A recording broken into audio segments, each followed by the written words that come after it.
विद्यार्थी मित्रों, अभी इस समय पर हम कक्षा 9 की एसएस पढ़ने जा रहे हैं।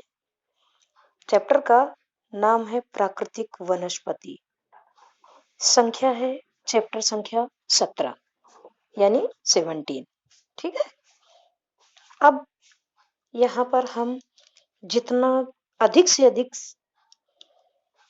सीखने और समझने की कोशिश करेंगे। वैसे तो ये चैप्टर हमने ऑनलाइन भी चला दिया है, तो उसमें बहुत कम लोग ज्वाइन हो सके थे, इसलिए हम इस तरीके से आपके सामने चैप्टर सॉल्व करने की कोशिश कर रहे हैं।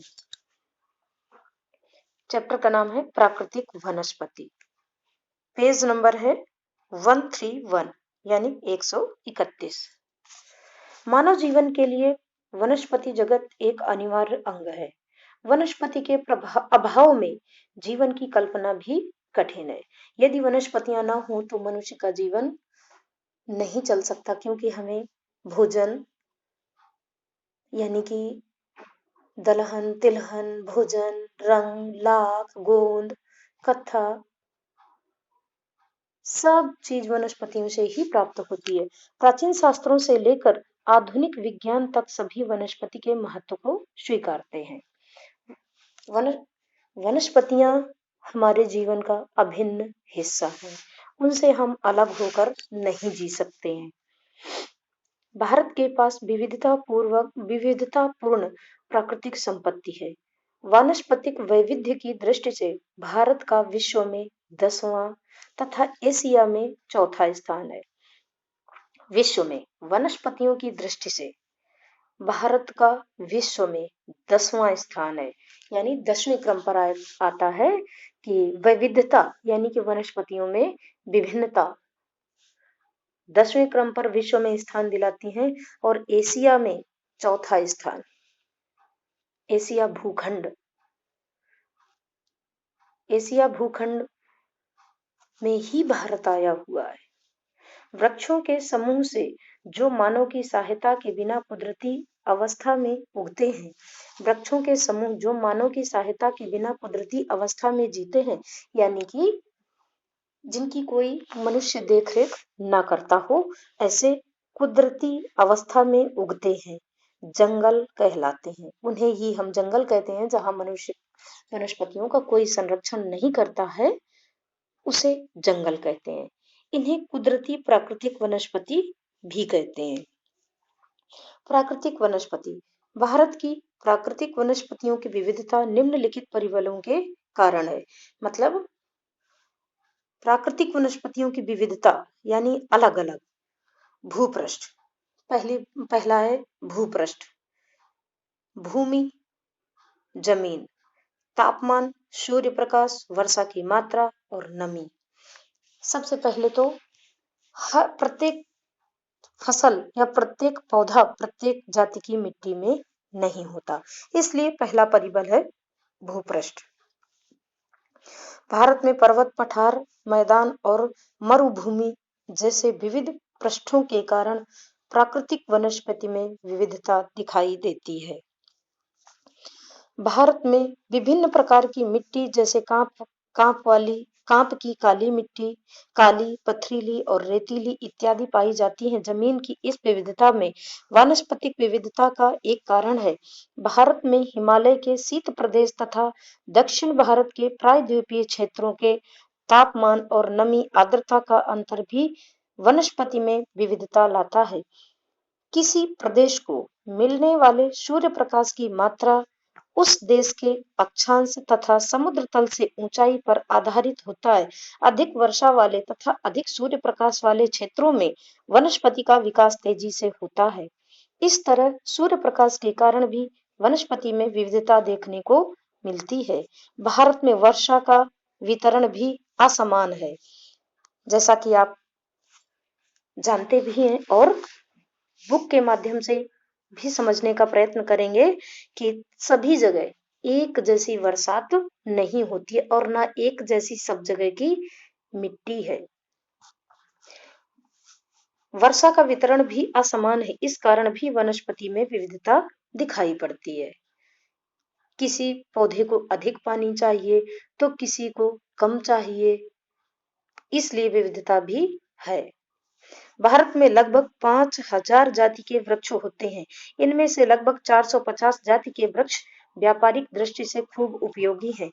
इसके अलावा लगभग 15,000 प्रकार के फूल वाले पौधे हैं। देखिए, ऊपर वाले वृक्ष थे और नीचे वाले पौधे हैं, वो भी कौन से? फूल वाले पौधे हैं, जो विश्व का कुल 6% है। केवल 6% ही फूल वाले पौधे हैं, लेकिन फिर भी 15,000 की संख्या है लगभग। अपुष्प वनस्पतियां, जिनमें फूल ना आते हों, ऐसी वनस्पतियां जैसे फर्न, हंसराज, शैवाल, काई इत्यादि भी हमारे देश में होती हैं। इनमें फूल नहीं आते हैं। अपुष्प इसीलिए इनको कहते हैं। भारत की प्राचीन काल से ही औषधि उपयोगिता वाली वनस्पतियों के लिए विख्यात है। भारत औषधि उपयोगिता वाली वनस्पतियों के लिए विख्यात है। आयुर्वेद में लगभग 2000 औषधीय वनस्पतियों का वर्णन हुआ है। इस तरह कहा जा सकता है कि भारत के पास वैविध्यपूर्ण प्राकृतिक वनस्पतियां हैं। प्राकृतिक वनस्पति के प्रकार, किसी भी वनस्पति का अस्तित्व एवं विकास उस स्थान की जलवायु पर आधारित होता है। समान जलवायु वाले प्रदेशों में सामान्यतया समान वनस्पतियां देखने को मिलती हैं। ऐसे पर्यावरणीय समानता वाले प्रदेश या प्रदेशों के समूह को प्राकृतिक वानस्पतिक प्रदेश कहते हैं। प्राकृतिक वानस्पतिक प्रदेश मतलब कि जहां पर, जैसा कि अभी हमने आप बुक में पढ़ा, सामान्यतः समान वनस्पतियां देखने को मिलती हैं। समान जलवायु वाले प्रदेशों में एक जैसी ही वनस्पतियां होती हैं। ऐसे पर्यावरणीय समानता वाले प्रदेश या प्रदेशों के समूह को प्रादेशिक वानस्पतिक प्रदेश कहते हैं। ऊंचाई, जमीन, बरसात और तापमान की विविधता के आधार पर प्राकृतिक वानस्पतिक प्रदेशों को 5 भागों में बांटा जा सकता है। कितने भागों में? 5 भागों में। नंबर 1, उष्णकटिबंधीय वर्षाती वन या सदाबहार वन जंगल। नंबर 2, उष्णकटिबंधीय पतझर के जंगल। नंबर 3, उष्णकटिबंधीय कटीली झाड़ियों के जंगल। नंबर 4, समशीतोष्ण कटिबंधीय जंगल तथा घास के मैदान। और नंबर 5 है ज्वारीय जंगल, मैंग्रोव जंगल। नंबर 1, उष्णकटिबंधीय बरसाती सदाबहार वन। वितरण, बरसाती वन यानी कि इनके नाम से ही पता चल रहा है, सदाबहार वन जो हमेशा पत्तियों से हरे भरे रहते हैं। सदाबहारी वन की जनरल परिभाषा भी है। सदाबहारी वन हम उन्हें कहते हैं जिनकी डालियां हमेशा पत्तों से हरी भरी रहती हैं। वितरण, उष्णकटिबंधीय सदाबहार वन गर्म तथा नमी वाले प्रदेशों में, जहां औसत वर्षा 2000 सेंटीमीटर से अधिक और औसत तापमान 22 सेल्सियस से अधिक होता है, वहां ये प्रदेश स्थित है। भारत में पश्चिमी घाट पर्वतमाला के अधिक वर्षा वाले क्षेत्रों, लक्षद्वीप, अंडमान निकोबार द्वीप, असम के ऊपरी भाग तथा तमिलनाडु के समुद्र तटीय प्रदेश में दिखाई देते हैं। वृक्ष, यहाँ मतलब इन प्रदेशों में कौन कौन से वनस्पतियां होती हैं, कौन कौन से वृक्ष होते हैं, उनके नाम। यहाँ महोगनी, आबनूस, रोजवुड, रबर इत्यादि के वृक्ष होते हैं। अब इनकी विशेषताएं भी जान लेते हैं कि ये किस तरीके के वृक्ष हैं। यहाँ के वृक्ष 60 मीटर जितने ऊंचे होते हैं। इनकी ऊंचाई कम से कम मतलब अधिक से अधिक 60 मीटर होती है। इन जंगलों में पतझड़ जैसी ऋतु नहीं होती। पतझड़ का मतलब है कि पेड़ों के पत्ते एक साथ में पूरे गिर जाते हैं, पेड़ों में केवल डंडियां डंडियां रह जाती हैं। पतझड़ जैसी ऋतु नहीं होती है। झारखंड के कारण, झार झाखड़ के कारण यहाँ नमी की मात्रा ज्यादा रहती है। भाई सीधी बात है कि जहां पर लकड़ियां होंगी, मतलब हरे भरे पौधे होंगे, वहां की जमीन देर में सूखेगी, इसलिए वहां की मात्रा नमी वाली, वहां की जमीन में नमी की मात्रा अधिक रहती है। ये जंगल 12 मास हरे रहते हैं, इस कारण इन्हें सदाबहार जंगल भी कहते हैं। चलिए अब हम आते हैं पेज नंबर 132 यानी 132 नंबर पर। देखिए यहाँ पर मानचित्र दिया हुआ है, भारत का मैप दिया हुआ है, प्राकृतिक वनस्पतियां, जैसा कि बरसाती जंगल कहाँ कहाँ पर पाए जाते हैं, वहां पर कलर कोड के माध्यम से समझाया गया है। देखिए जितने में आपको डार्क ग्रीन कलर दिखाई दे रहा है, वो बरसाती जंगल है, यानी सदाबहार जंगल। पतझर के जंगल, और जो थोड़ा भूरा भूरा टाइप का दिखाई दे रहा है, वो पतझर के जंगल है। और हिमालय की वनस्पतियां थोड़ी डार्क हैं। ज्वारीय जंगल और भी ज्यादा डार्क दिए गए हैं, समझाया गया है। और कटीली वनस्पति ब्राउन ब्राउन दी गई है, लाइट कलर में दी गई है। चलिए अब हम आते हैं पेज नंबर 133 यानी 133 नंबर पर। सामान्य वितरण, उष्णकटिबंधीय पतझर के जंगल। सामान्य तौर पर ये जंगल 70 से 200 सेंटीमीटर वर्षा वाले प्रदेशों में देखने को मिलते हैं। भारत के उत्तर पूर्वी राज्यों, हिमालय की तलहटी के क्षेत्र, पश्चिम ओडिशा, झारखंड, छत्तीसगढ़, पश्चिमी घाट के पूर्वी ढलान, विंध्य एवं सतपुड़ा पर्वत के इस तरह के जंगल फैले हुए हैं। भारत में इस प्रकार के जंगलों का क्षेत्रफल अधिक है। किस तरीके के? उष्णकटिबंधीय पतझर के जंगल, करीब करीब ज्यादा तादाद में वृक्ष ऐसे देखने को मिलते हैं जो साल में एक बार अपनी पत्तियां गिरा देते हैं पूरी तरह से, और फिर से दोबारा पुनः नई नई पत्तियां आती हैं। ऐसे जंगलों को या ऐसे वृक्षों को पतझर के जंगल या पतझर के वृक्ष कहा जाता है। उष्णकटिबंधीय पतझर के जंगल।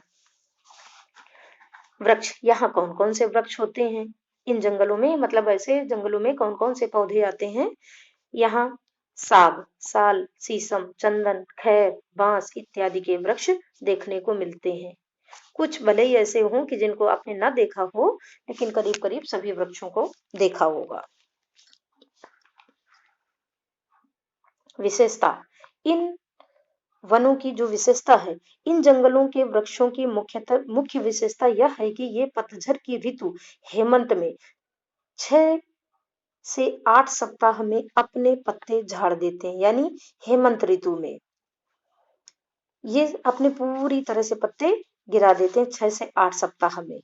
प्रत्येक प्रकार के वृक्ष के पत्ते झड़ने का निश्चित समय होता है। हाँ, जैसा कि आप पढ़ रहे हैं पुस्तक में, वैसा बिल्कुल सही है कि पतझर के वृक्षों में एक बार पूरी तरह से पत्ते गिर जाते हैं और दोबारा से पुनः नए नए आते हैं। इस कारण जंगल किसी निश्चित समय में बिना पत्ते के नहीं होते। ये वृक्ष मौसम के अनुसार अपने पत्ते झाड़ते हैं, इस कारण इन्हें मौसमी जंगल भी कहते हैं। जिन पौधों में हमेशा जंगल पत्ते रहते हैं, जिन जंगलों में हम हरे भरे पेड़ देखने को मिलते हैं 12 महीने, वे सदाबहारी जंगल कहलाते हैं। और ये पतझर के जंगल मौसमी जंगल भी कहलाते हैं। ये हेमंत ऋतु में अपने पूरे पत्ते गिरा देते हैं 6 से 8 सप्ताह में। अब चलिए आते हैं उष्णकटिबंधीय कटीले जंगल। कटीले जंगल, जिन पौधों में कांटे होते हैं। सामान्यतः ये जंगल 70 सेंटीमीटर से कम वर्षा वाले क्षेत्रों में देखने को मिलते हैं। मतलब वर्षा वाले क्षेत्रों में होते हैं, यानी कि जहां पर कम बरसात होती है।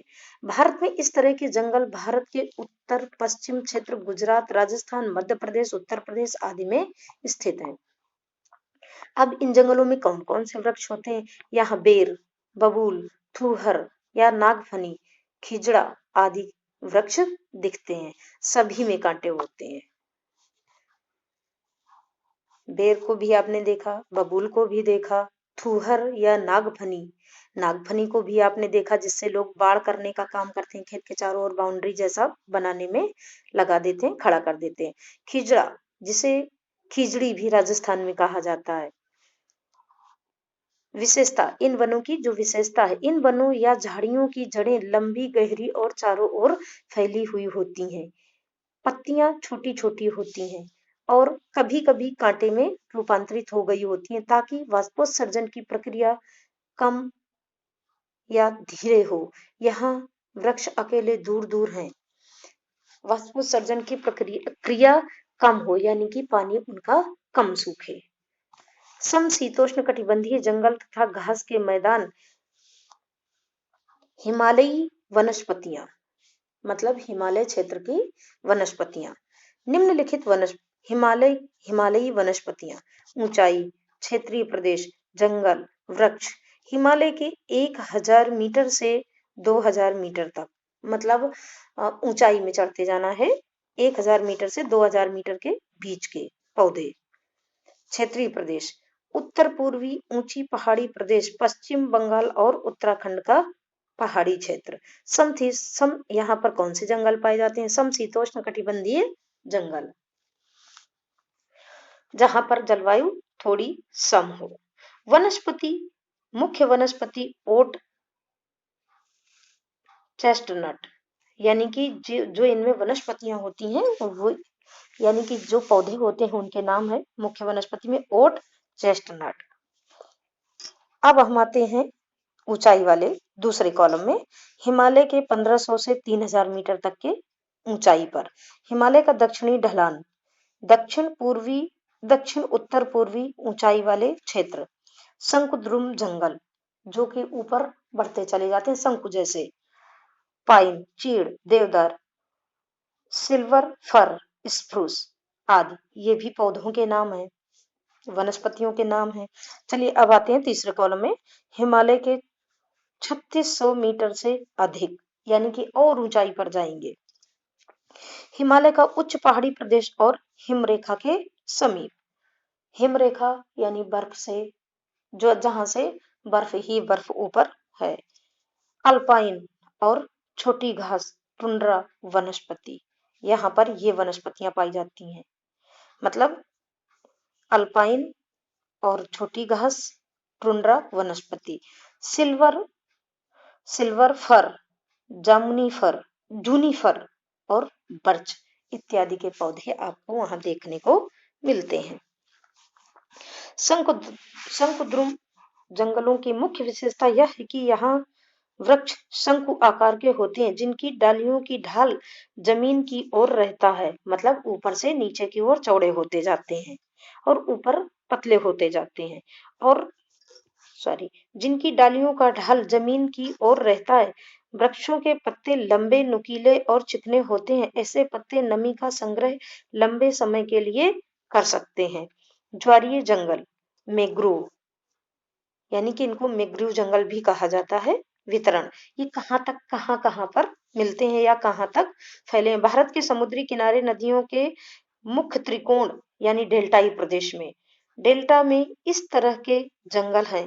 बंगाल की खाड़ी के किनारे के प्रदेशों में तथा गुजरात के समुद्र तट के दलदल वाले कुछ क्षेत्रों में छोटे पैमाने पर ये जंगल दिखाई देते हैं। वृक्ष, सुंदरी और चेर यहाँ की मुख्य वृक्ष वनस्पतियां हैं।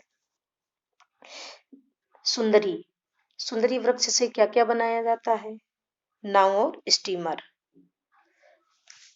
चलिए अब हम आते हैं पेज नंबर 134 पर, यानी कि 134।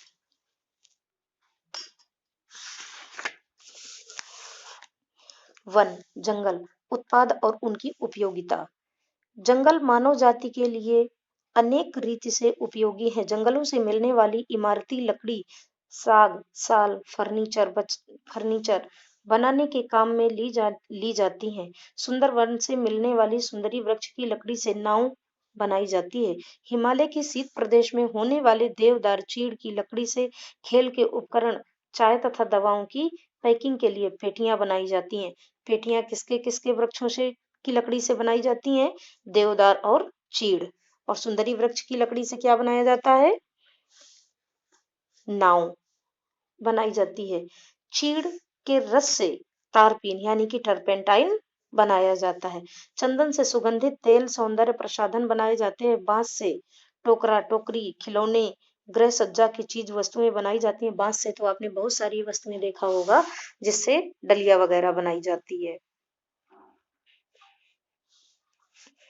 जंगलों से लाख गोंद राल, साल, रस, रबर, शहद, बेंत जैसी चीजें मिलती हैं। इन जंगलों से हमें क्या क्या मिलता है? लाख, गोंद, राल, राल अर्थात जो चिपकने वाला पदार्थ है, साल, रस, रबर, शहद, बेंत जैसी चीजें मिलती हैं। आंवला, हर्रे, बहर्रा, अश्वगंधा जैसी वनस्पतियों की औषधीय उपयोगिता है। इन वनस्पतियों का नाम औषधीय वनस्पतियों के साथ में लिया जाता है। किसका? आंवला, हर्र, बहरा, अश्वगंधा जैसी वनस्पतियों को औषधीय वनस्पतियों के रूप में जाना जाता है। वनस्पति की औषधीय उपयोगिता, चलिए नाम भी आए हैं। सर्पगंधा, नीम, तुलसी, अर्जुन, बेल, गिलोय, हर्रे, हर्रे, आंवला, करंजी। उच्च रक्तचाप यानी कि सर्पगंधा किसमें? वैसे होना चाहिए अश्वगंधा, लेकिन इसमें लिखा है सर्पगंधा। उच्च रक्तचाप, हाई बीपी रोग के इलाज में। नीम, जीवाणु प्रतिरोधक। तुलसी, सर्दी खांसी बुखार। अर्जुन, हृदय रोग की चिकित्सा में।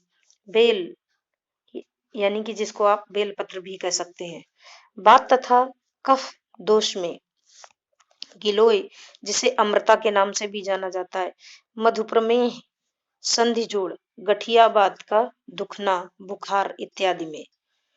हर्रे, कब्ज, बालों के रोग, मतलब कब्ज भी होती है पेट संबंधित, और बालों के रोग। आंवला, पाचक वायु पित्त को दूर करने के लिए। करंजी, चमड़ी, दांत, मसूड़े के रोगों में, जिसको कणजी के नाम से भी गुजरात में जाना जाता है। इसके अलावा तेंदू के पत्ते से पत्तल, तेंदू के पत्ते से पत्तल, खैर की लकड़ी से खैर यानी कि कत्था, तेंदू के पत्ते से बीड़ी बनाई जाती है। जंगल वनवासी प्रजा को आजीविका तथा सामाजिक और आर्थिक विकास में योगदान देते हैं। समाज के सभी वर्ग जंगलों पर आधारित है। जंगलों का पर्यावरणीय महत्व।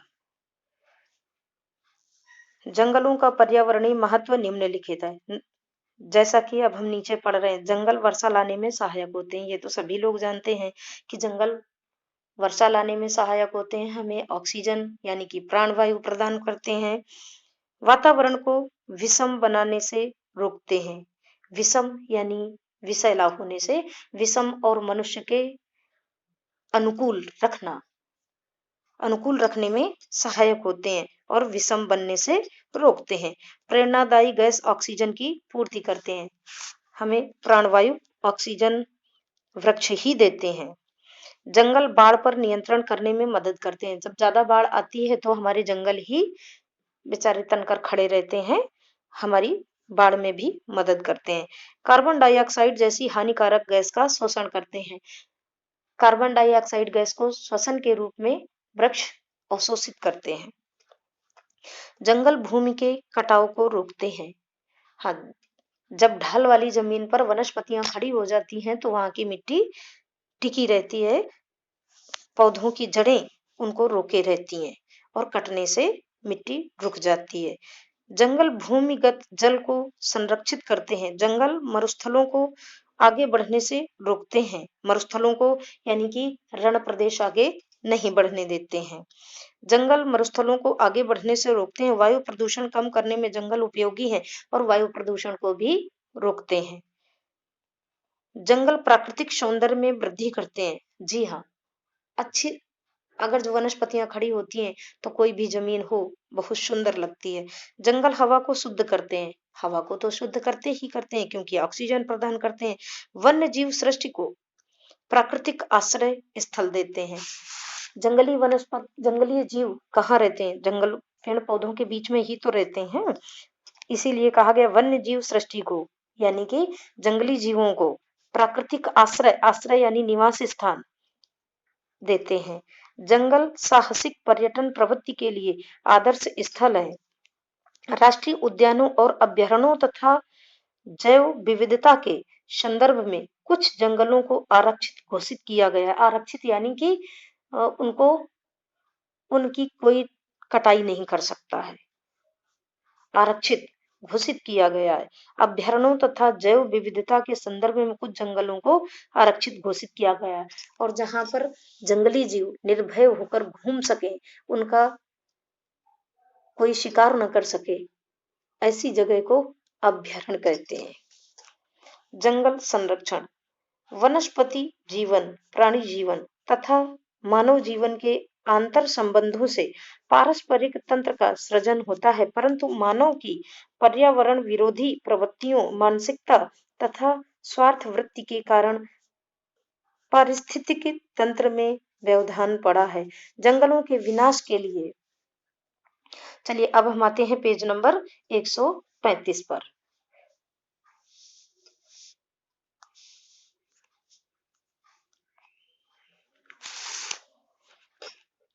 जंगलों के विनाश के लिए मानव की जमीन पाने की भूख सर्वाधिक जिम्मेदार है।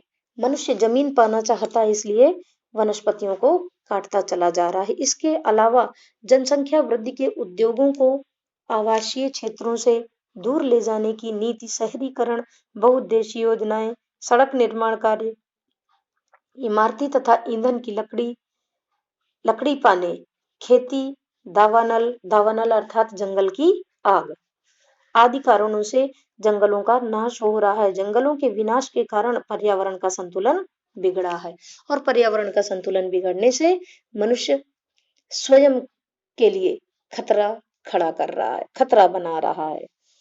जंगलों का विनाश होने से पर्यावरण पर बहुत विपरीत प्रभाव पड़ा है, जैसे वर्षा की मात्रा का घटना, अकाल, ग्लोबल वार्मिंग, वैश्विक ताप वृद्धि, ग्रीन हाउस प्रभाव, रण वृद्धि अर्थात रेगिस्तान का बढ़ना तथा वन्य जीवों का निराश्रित होना। अब जब जंगल नहीं रहेंगे तो वन्य जीव कहाँ रहेंगे, यानी जंगली जीव कहाँ रहेंगे। 1952 की राष्ट्रीय नीति के अनुसार 33% भौगोलिक विस्तार वनाच्छादित होना चाहिए था। कितना? 33%। कब? 1952 में वनाच्छादित होना चाहिए था, वनों से हरा भरा होना चाहिए था। भारत के लगभग 23% क्षेत्र में जंगल हैं, जबकि गुजरात में जंगलों का अनुपात लगभग 10% है। इस तरह जंगलों का विनाश रोकना जरूरी है। इसके लिए वन संरक्षण तथा वन संवर्धन करना चाहिए। हमें अधिक वृक्ष लगाओ का नारा देना चाहिए और हमें अधिक से अधिक वृक्ष लगाने चाहिए। कम से कम हमें अपने जीवन काल में 2 वृक्ष तो अवश्य लगाने चाहिए।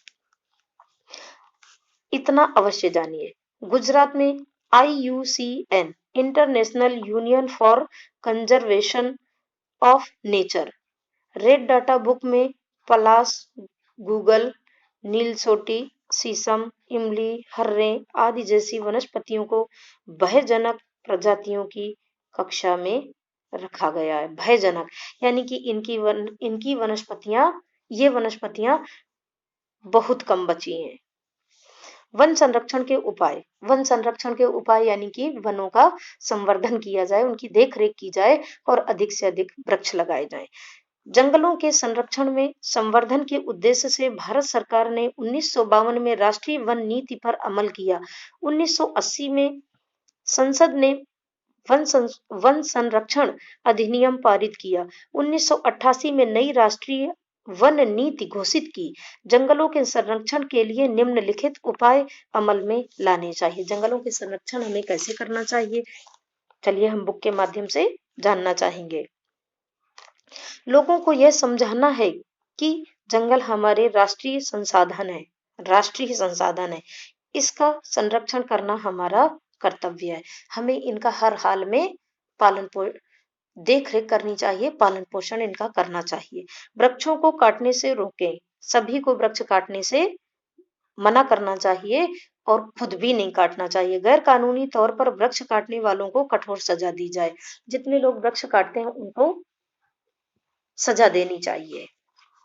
वन महोत्सव तथा सार्वजनिक वनीकरण कार्यक्रमों में जन भागीदारी बढ़ाएं। प्रति जमीन, नदी, रेलवे, सड़कों के दोनों ओर वृक्ष लगाएं और संवर्धन करें।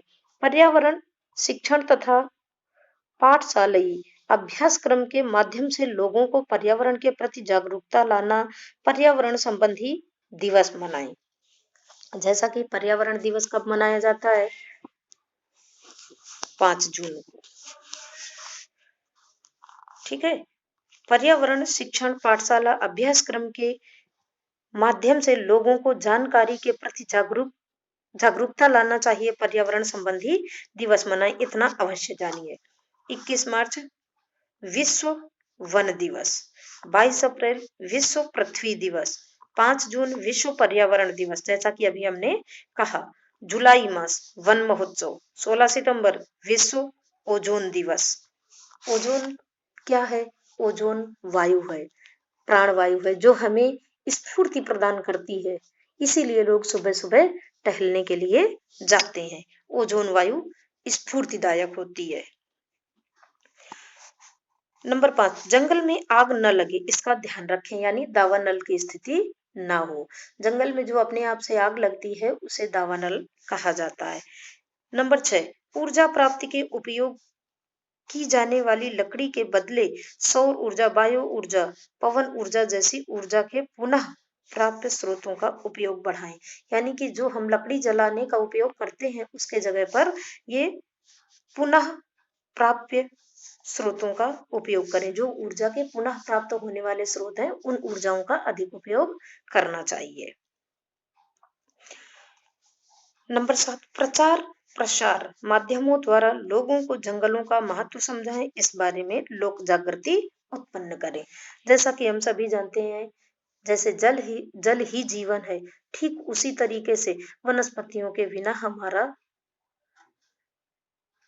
जीव सृष्टि का जी पाना असंभव है। इतना अवश्य जानिए। वैश्विक लोक जागृति लाने के उद्देश्य से 2011 के वर्ष को विश्व वन वर्ष घोषित किया गया। 2011 को सामाजिक वनीकरण यानी पर्यावरण, समाज और ग्रामीण विकास में सहायभूत होने के लिए जंगलों का व्यवस्थापन, संरक्षण करना तथा प्रति जमीन पर वृक्षारोपण करना। प्रति जमीन पर जो यूं ही पड़ी है उस पर कोई वनस्पतियां नहीं लगाई गई हैं, तो हम सभी को वृक्ष अवश्य लगाने चाहिए वहां पर। देहरादून स्थित वन संशोधन संस्था है जो वन संशोधन का कार्य करती है, देहरादून। चलिए अब हम आते हैं पेज नंबर 136 यानी 136 नंबर पर।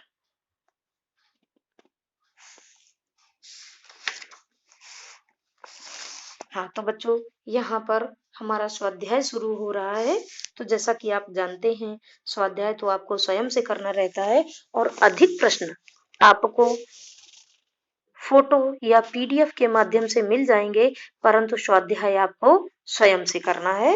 और अगर जो स्कूल चलता है, मतलब स्कूल आपको आना रहेगा, तो तब हम आपको आपका ये स्वाध्याय और अधिक प्रश्न की नोट चेक कर देंगे। और अभी स्वाध्याय आपको स्वयं से करना है। कोई चीज समझ में ना आए तो विद्यालय चालू होने पर आप हमसे पूछ सकते हैं।